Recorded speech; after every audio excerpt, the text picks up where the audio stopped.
Welcome to A Woman's Brew, where women talk about beer. In today's episode of our Brave Noise interview series, we're joined by Vendy from Vault City, who is daring to be brave and make noise about their Brave Noise brew. I'm Joanne, and this is Tori. Hello. And we're two beer-loving women on a mission to get more people drinking and talking about great beer and making a brave noise. Come join us.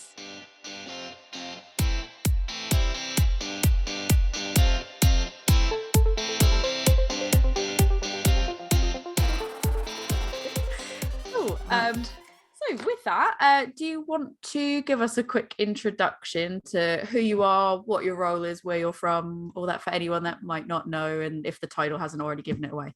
Yeah, sure. So I work at Vault City, as we know. I joined them May last year as an assistant brewer. So it was for me coming aboard and getting more stuck into the brewing, and because I used to work in different brewery before as a cellar person, but nothing to do with brew.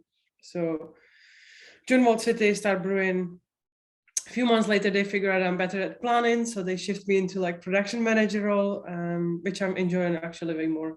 Oh, good. I'm doing it's like a hybrid kind of role. So I'm doing bits of this, bits of that, which is actually keeps you on your toes all the time. So that's good. So yeah. Sorry, what was the question? Where I'm from? Like, does it sum up? Oh yeah, no, that's why it's just like role, the brewery. Place, yeah. Yeah, no, that's cool. And so your personal involvement with the Brave Noise beer, which is obviously for anyone that's watching the video, we've got we are drinking it now. I'm assuming, I understand you were there on the day and so I brewed that beer actually. It was one of my last brews before I went on the planning. I'm back at Brew now. It's so we had it was like a kind of collaboration with the people we get malt from as well. So it was like kind of built from donation. So there was involvement from Mangos was Malton, which is a company that supplies us with malt, which is located 10 miles away from Edinburgh. So that was very nice. And we just got like all women from those. There was also involvement from Barb House that donated hops. So that was a very nice day. Like all women stuck into the brew. So I brewed it. I looked after the beer in the tank. I dry hopped that. I think I helped with packaging as well. So yeah, I did a lot about this beer, and it was actually one of my favorite beers as well. It's so impressive that you've just so like literally done all of it. Much. And it's interesting you said Bathhouse, because Joe has literally just started a role. Oh right, I have to. I've just started working there. So thank you.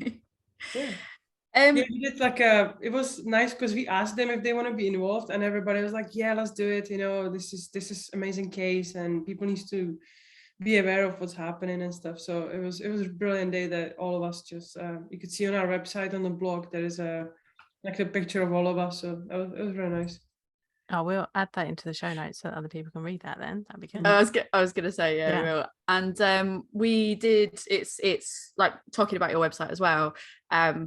We just did an episode the other day and we did like Scottish breweries, and we were talking about it. And there's obviously, I feel like everyone already knows who Vault City are in general, but when I was going on just to have a look at like what was actually on your website at the moment, across the top of it, it's like there's literally the section for the code of conduct, which it feels like that's an obvious thing to have there, but so many, I feel like even the breweries like throughout, you know, the US, Canada, wherever, like a lot of the places have done it. They've put it up in their, you know, tap rooms and stuff, but like it is very clear as day on your website. And I thought that was just a really nice touch to be like, not only did you do it, not only did you create a code of conduct, but it is very clearly up there, and it's very noticeable, because I was like, okay, where's the shop sign? And then I was like, oh, the code of conduct is very clearly stated there. Yeah. So if anyone wants to check it out, obviously it's on the main page. We'll link to it as well. But I just thought that was really good, because I don't know if everyone's taken the time to go, let me go and put that as a main header on the website. Really make it obvious to people. It belongs to our amazing marketing team as well, and because they're absolutely amazing people. And obviously these things needs to be again said. So that's what we believe in and what we do. So amazing. So was there anything about sort of like we know that the traditional recipe obviously was the pale ale recipe, and you guys, as you would choose to do, have done a sour. Was it just kind of like a no-brainer that you had to do a sour because that is what you do best?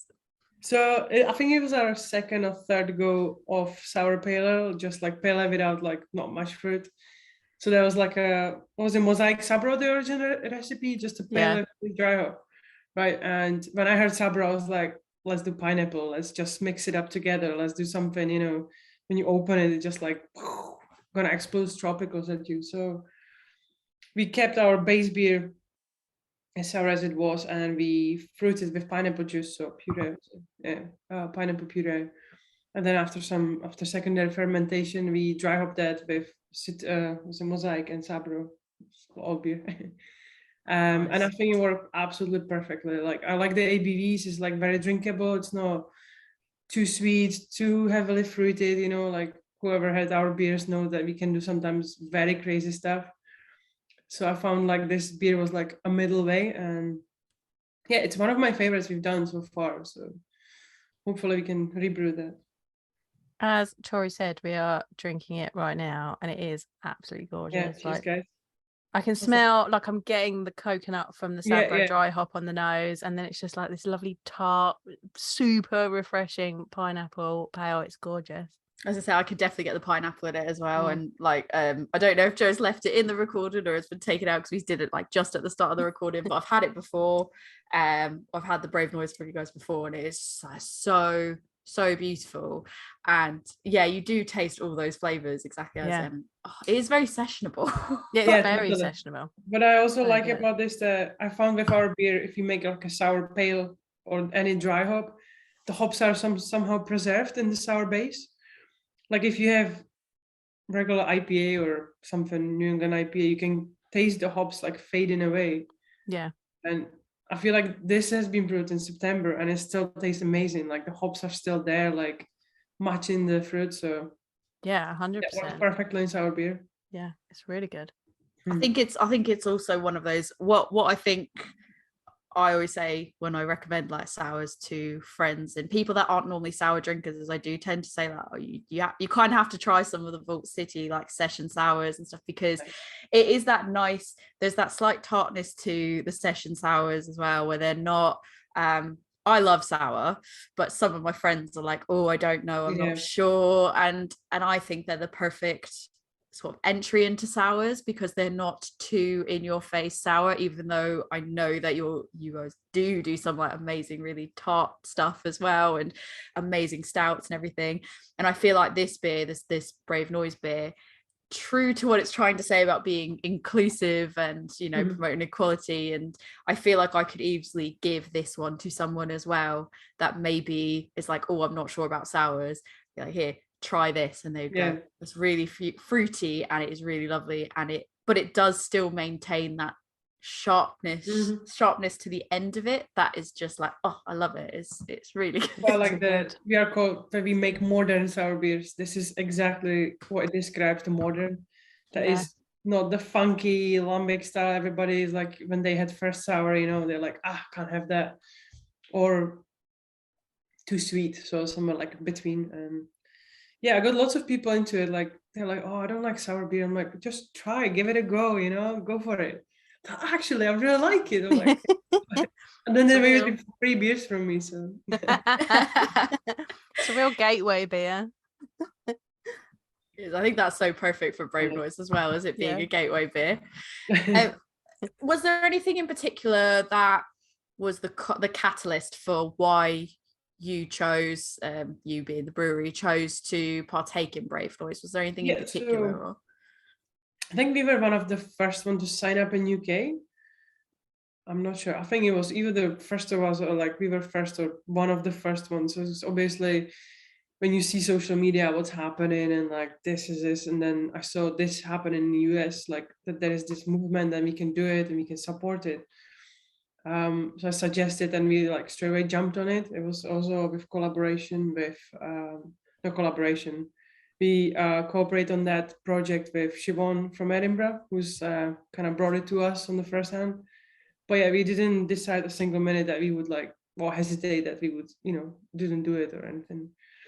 It's just good to spread the word around UK if you knew that nothing like this is here yet, or because after that it was just like massive boom and everybody was after it. So that was great. Amazing. So as part of the work, you have to pick a cause for a donation to go to. What is your cause, and is it something that's close to your heart? So it was picked by Siobhan, who was working on this with us, and she chose I just to write it down, and gender, and we donated. Total amount was around £2,000. Amazing. Yeah, it was quite a lot, which was amazing, and it was donated to a local charity which helps women dealing with these sort of things in Edinburgh. So it was very like everything was very like kind of local based, and even though we spread word everywhere or as far as we could, we focused on the core in Edinburgh, so a lot of locals. So that was very nice. Yeah, I think that's like we've said several times now that when we were doing ours with Mirakai, like finding the cause and the charity was really the hardest part, and I think keeping it local is that's a really good idea. Yeah, I think so, because obviously there is like you would like to choose so many. So I'm glad I went like to, because it's like very local, and that was quite heartwarming for us. Nice. Totally.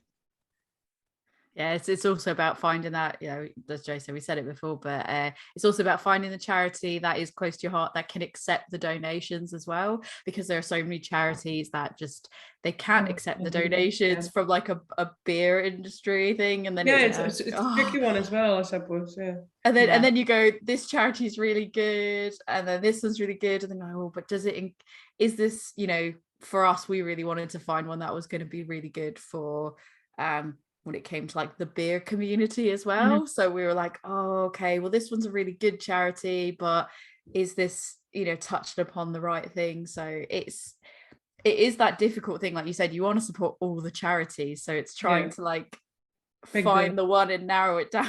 I agree. Yeah, it's really good.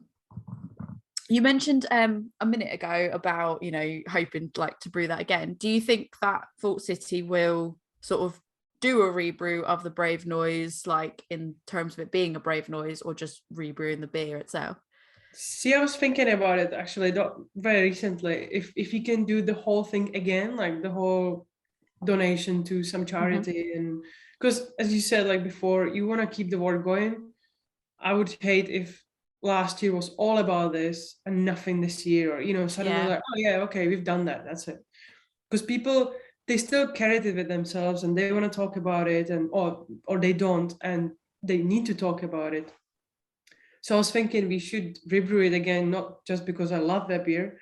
It would be nice to have different, maybe combination of ingredients, or if there would be like Brave Noise would be like, let's do a second round, let's keep the word rolling, let's do different hops, let's do something crazy, let's do everybody do sour, for example, anything. That's never ending possibilities.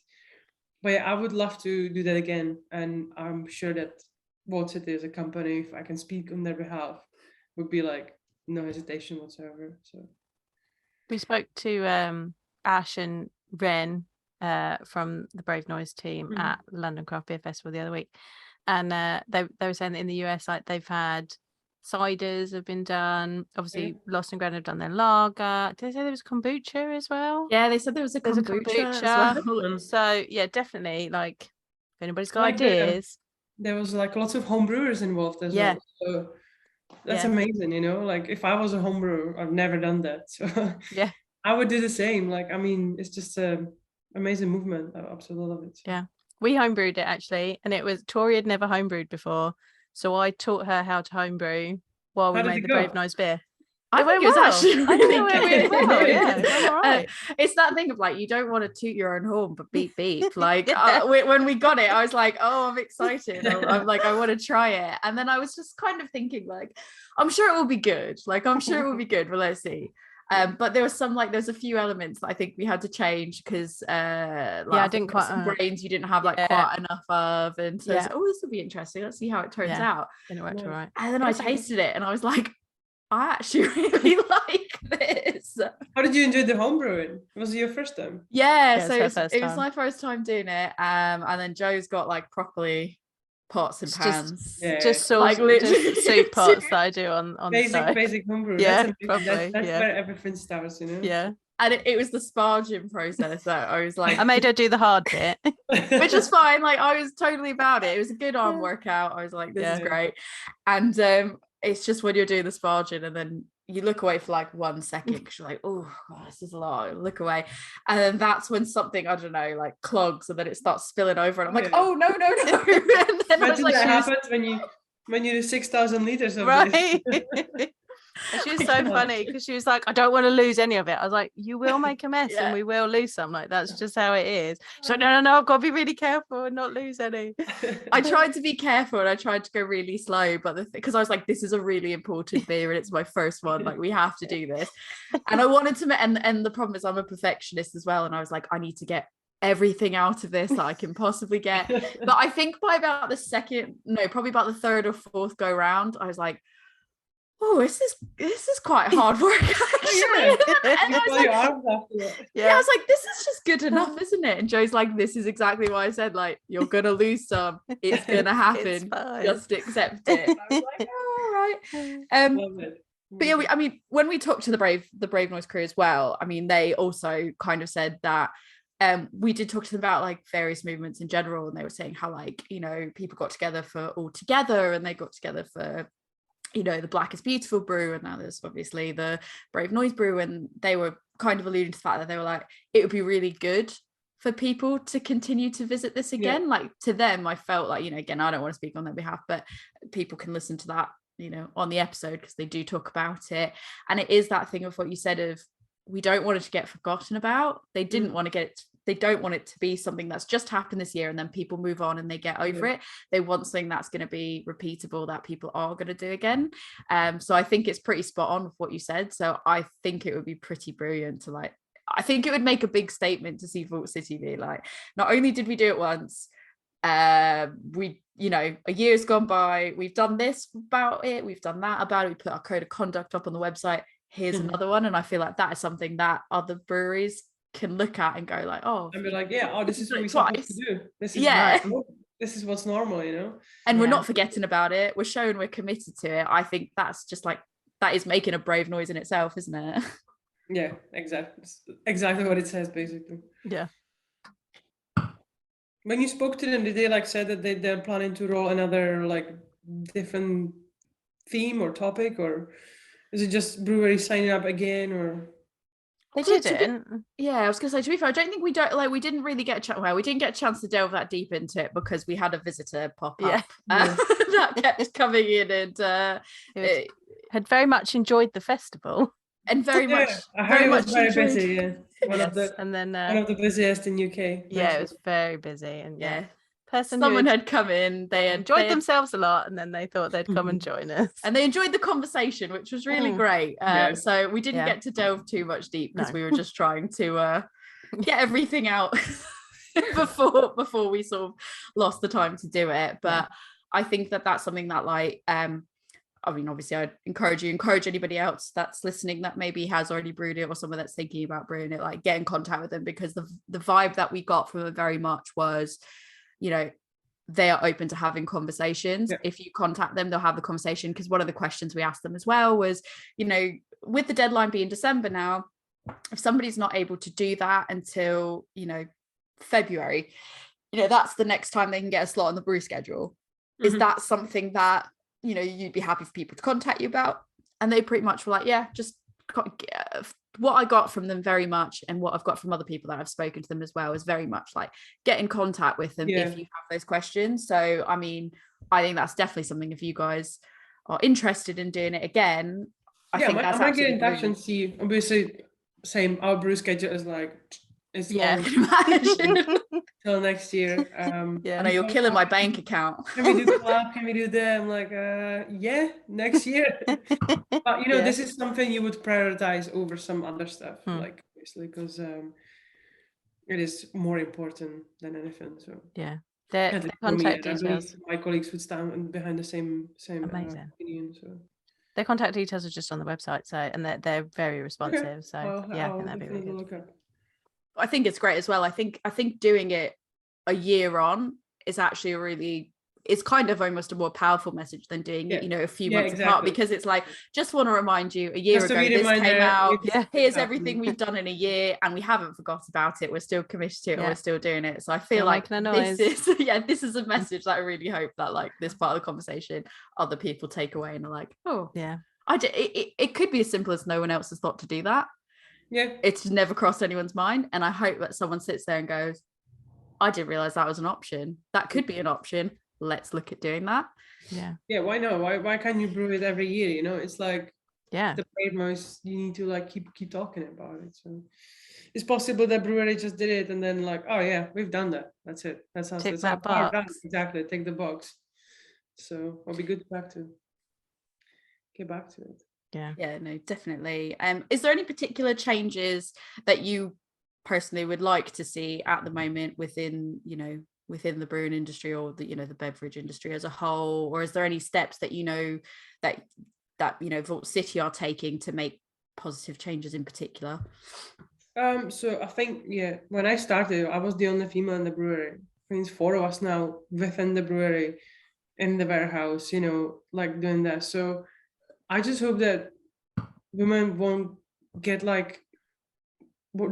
put away by hearing like, oh yeah, sexism and this and all that, because you can feel like, oh yeah, I'm not gonna take this job just because there'll be like so many men, and I'm not gonna drive forklift because they can tell me off, or you load in a lorry and the guy will be like, oh, you're a woman, I don't want you to drive it because it will take a long time. And so I hope that people will just don't get scared of women and just like go after what they like and what they want to do.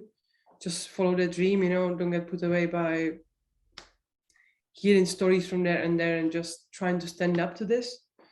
Because I personally had some problems, or I had to deal with something in the past as well within the industry. And it didn't make me weaker, it made me stronger. Especially with this project coming along, is like, yes, we need to talk, we need to like make this, that the job is for everyone, and it's not gonna be like, oh, you're too weak to lift a keg. And so I hope that people can just be strong in this and stand up to it.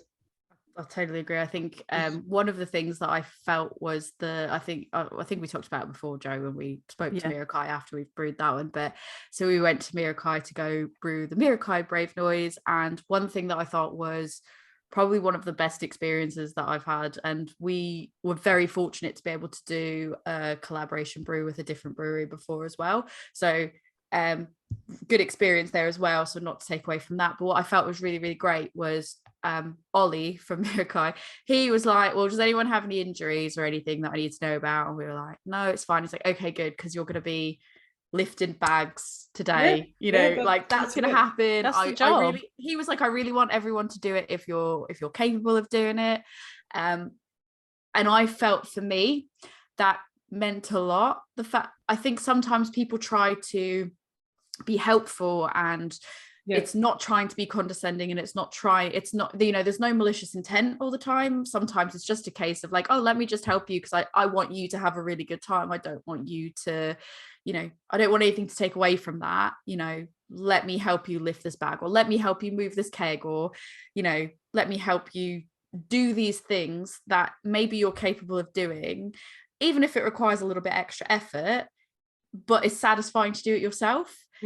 And I think like, Ollie doing that to me was just quite a big gesture. And I said to him as we were waiting, because obviously there's a lot. I feel like there's so much waiting in the brew, cleaning and waiting. Not. Trust me, it's not. You've got other stuff to do. Yeah, there's other things. Well, to yeah. doing. When it's not your brewery, there's lots of cleaning and waiting. Bearing in mind, while we were You stood need to waiting, drink beer and eat. Yeah, we were Yeah. drinking beer and eating, and Ollie was like filling And he was doing kegs and things. cleaning things and getting the next bit ready. And I was like, can I help you with anything? And he was like, no, it's fine. So I was kind of there. And I said to him as he was, filling up these kegs, I was like, thank you so much actually for just not even questioning if we could do something. You were just like, this is what you're doing today. Yeah. Have at it. And it was little things like that. Or he told me to, measure where the water had to get to, and he was like, here's a tape measure, go measure that and put this piece of tape on the on the thing there. And I was like, you trust me to do that? And he was like, yeah, just, it's not hard, just go do it. And I was like, okay. And I thought that was like, I was like, thank you so much. And he goes, that's just normal. And I was like, that is so great. And I really hope that other people get to have that experience, because I can imagine how there's probably experiences where, whether or not it's a malicious thing, whether or not it's conscious, subconscious, we're made to feel almost sometimes like we're not capable of lifting a big bag. Yeah, totally. Or you can like apply for a job into the brewery, and they're like, oh, it's a woman. I'm not gonna hire her because you need to lift kegs, 40 kilos there, 25 kilos there. Like if you apply for a job in a brewery, you obviously know what you're applying for, and you might just be like, she's a woman, you're not going to give her a job because she'll be a bad driver or something. Right. This needs to get scrapped completely, because I don't know, the best forklift driver is a woman in our brewery. So not me, not saying that, but I am terrible driver. But yeah, that's it, like it shouldn't be like you have to prove that wrong. It should be, okay, let's look at you. Okay, you're qualified to do this, and I'm going to trust that you know what you're getting yourself into if you've applied for this role, and that that you feel you're capable to do it, as opposed to being like, maybe it's not that, I've heard of other people going to interviews and they were being told like, yeah, do you realize that to do this you're going to have to lift this, or you're going to have to do that? And hearing those stories, I was like, I can't believe that someone felt that you were applying for this particular role and didn't know what it was that you would be to apply for a role as an assistant brewer or a brewer at all, and to not realize lifting would be involved. That's probably you didn't read the job description and just like, here's a job, I'm gonna apply. That shouldn't be any gender, obviously. So no. And I think it's amazing that there's now 4 women at Vault City, because having those women already in those positions means other people can, other women, other people can see that you can do that too. It's not just men who can do this. Like everyone can do it. It's like being able to see it. Lots of positive comments when somebody came to visit brewery for collab or flyer or anything. Just like, oh my god, there's so many like women in this building. I'm like, I know, it's amazing. It's so heartwarming. Like I really like it.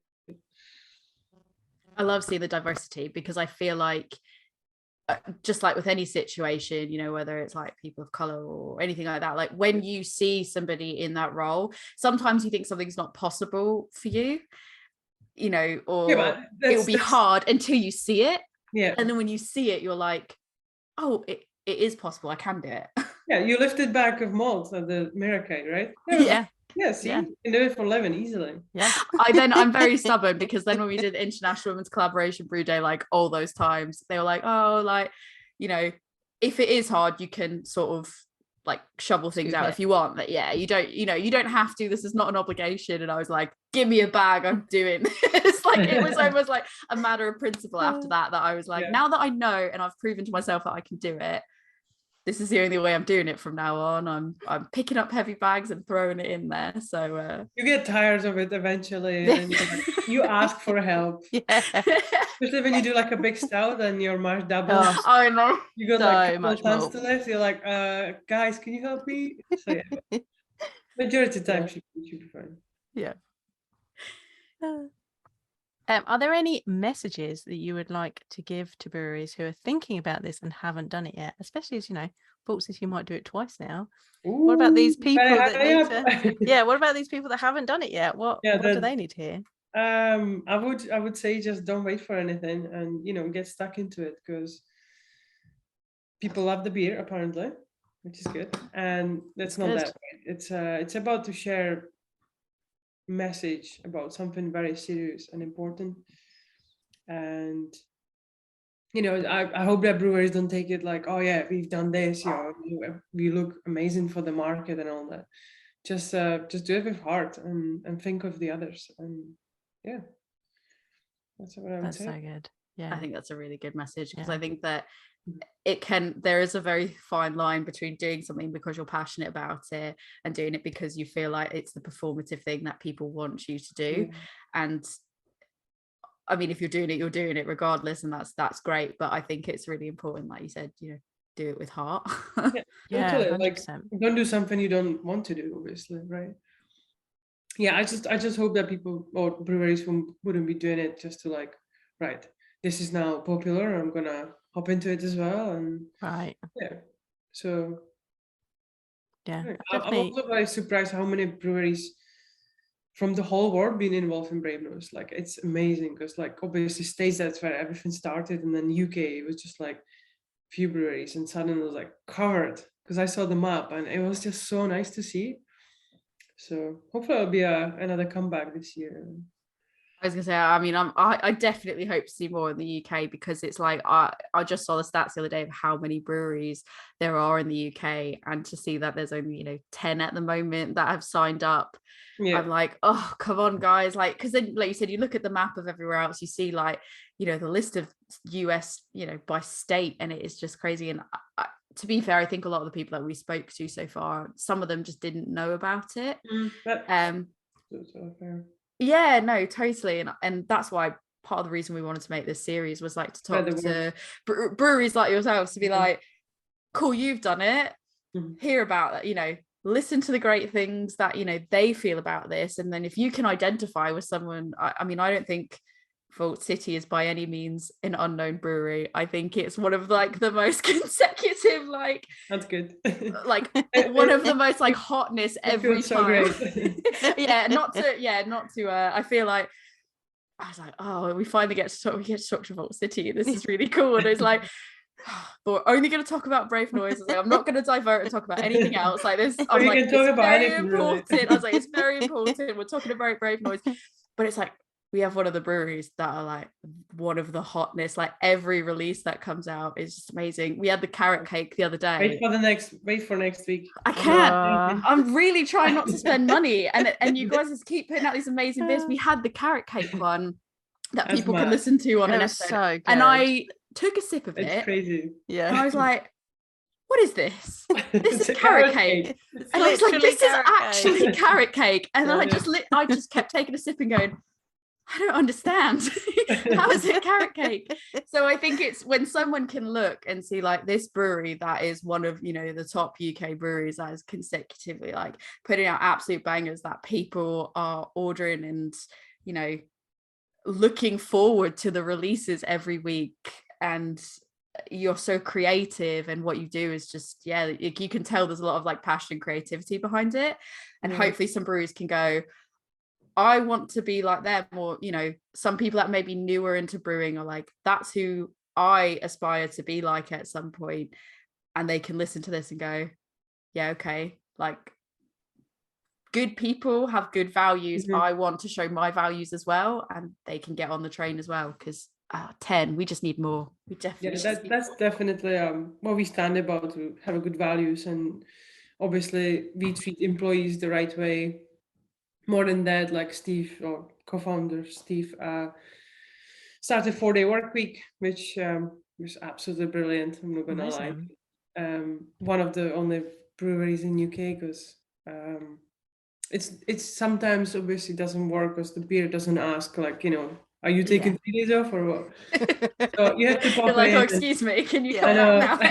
You have to come in occasionally on your 5th day and do some cellar work, which is totally fair. It's beer, and if you do it with love, you don't mind going there and do that. But yeah, we trying to do the best for our employees or in Vault City for us.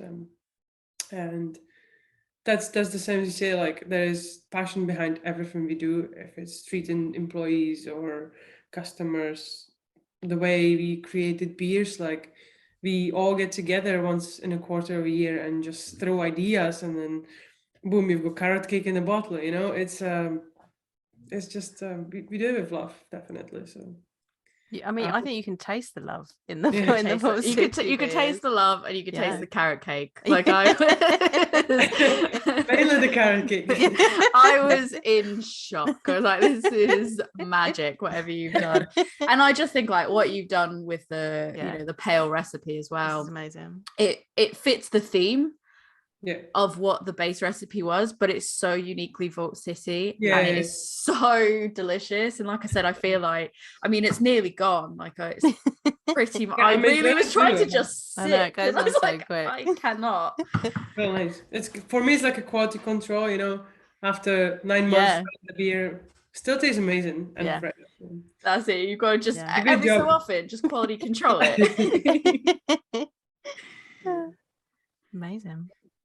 Well, I look forward to that. Hopefully, fingers crossed. I mean, that would be really cool to see you guys do it again. And I even would if like you to change do- the recipe or Yeah. I would like to do something completely different. You Yeah. know, like completely switch it. But then obviously, if they would come up with topic or theme, Yeah, that'd be helpful. then and tweak it a little bit. Yeah.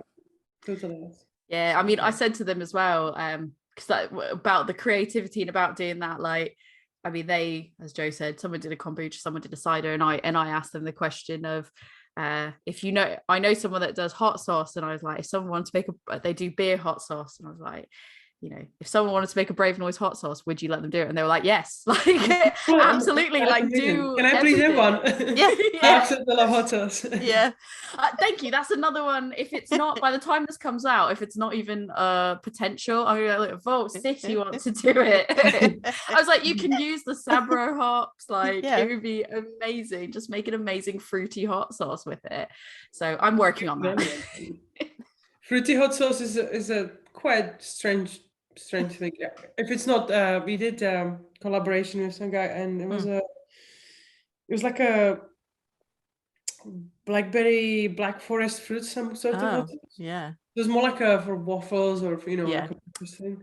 Not I've my, got that not my one. cup of tea, Yeah. but I prefer the habanero style hot sauce. Oh, yeah.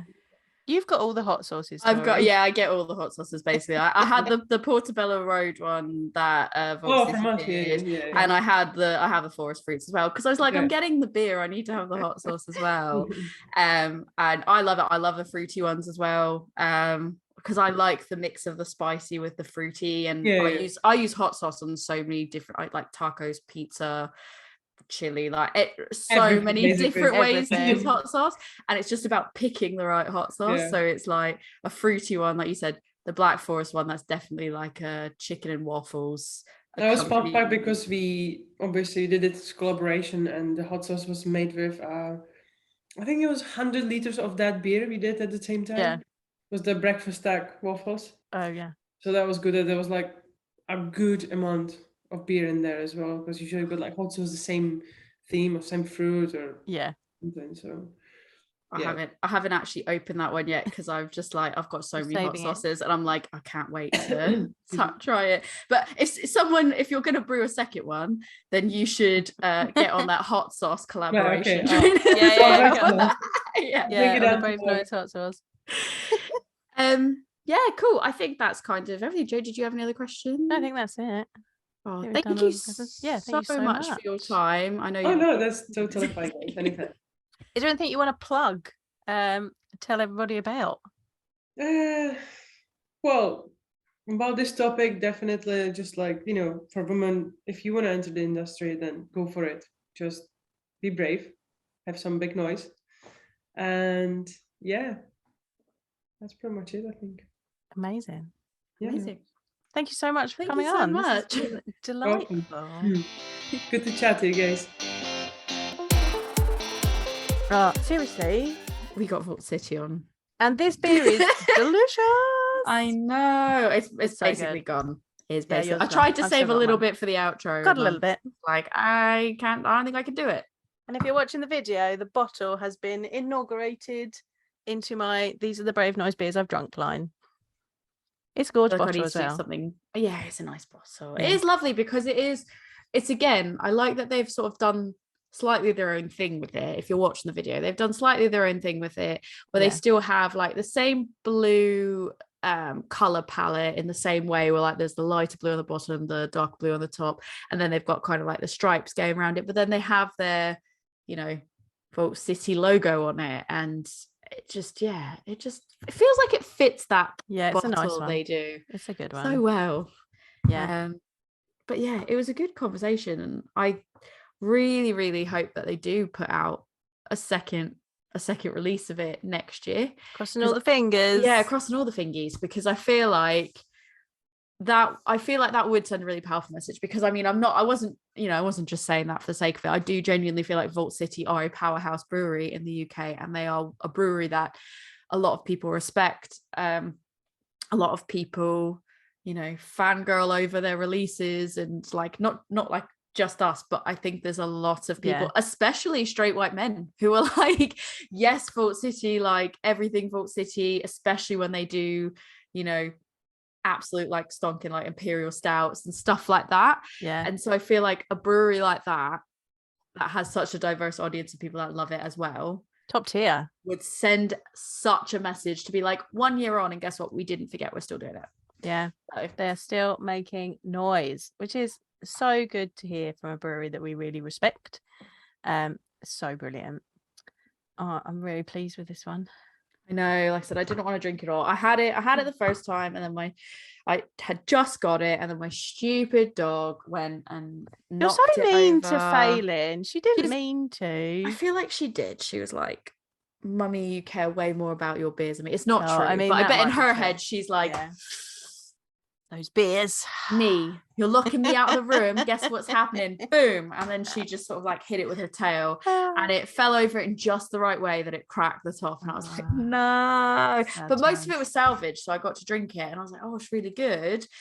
And then I thought, well, if we do get Vault City on, I won't have one. And I mean, as we discussed in the episode of Vendy, like originally when this happened, it wasn't that long after it had been released, I don't think. And so I was like, it's getting to the point now that these may not be available anymore. I need to order another one like immediately. And then I thought, worst case scenario, it's just another delicious one to drink if we don't get them on. So I'm really pleased that we did get them on. But yeah, it is a really good beer. And I mean it when I say I think it's a really good, like, it's really good. It fits for a sour. It fits the theme of Brave Noise, where I feel like it is really accommodating to people that maybe don't even like sours or don't think they like sours. So it's let us know what you think if you've tried it. Tori, if people want to let you know what they think of Vault City's Brave Noise beer, where can they get hold of you? You can come tell me what you think about this beer or any of their other beers, because I love their beers, so I'll happily talk about them all the time. And I did well done me for not sidetracking and just talking about Vault City that much. Well done. So, very important topic that I was like, no, don't do that. If you want to come talk to me about Vault City beers, especially the Brave Noise, and what you thought about it, you can find me on Instagram at adventures_in_hoptimism. You can email me at adventuresinhoptimism@gmail.com, or you can let us both know via the podcast email at awomansbrewpodcast@gmail.com. Joe, if people want to talk to you about the Brave Noise beer and your inauguration into your can background, where can they find you? You can find me at my beer school, which is Love Beer Learning, and we are on Facebook, Instagram, Twitter, TikTok, and Pinterest. I also have a website where you can find me. It is lovebeerlearning.co.uk. All of our podcast episodes are on there linked, so that you can find the rest of the lovely Brave Noise episodes if you'd like. I also have an email address where you can email me, which is lovebeerlearning@gmail.com, or get hold of us on Instagram on the podcast account, which is A Woman's Brew. So I'm going to go finish this beer because it is too delicious to sit here. No, the last sip. Yep. Cheers.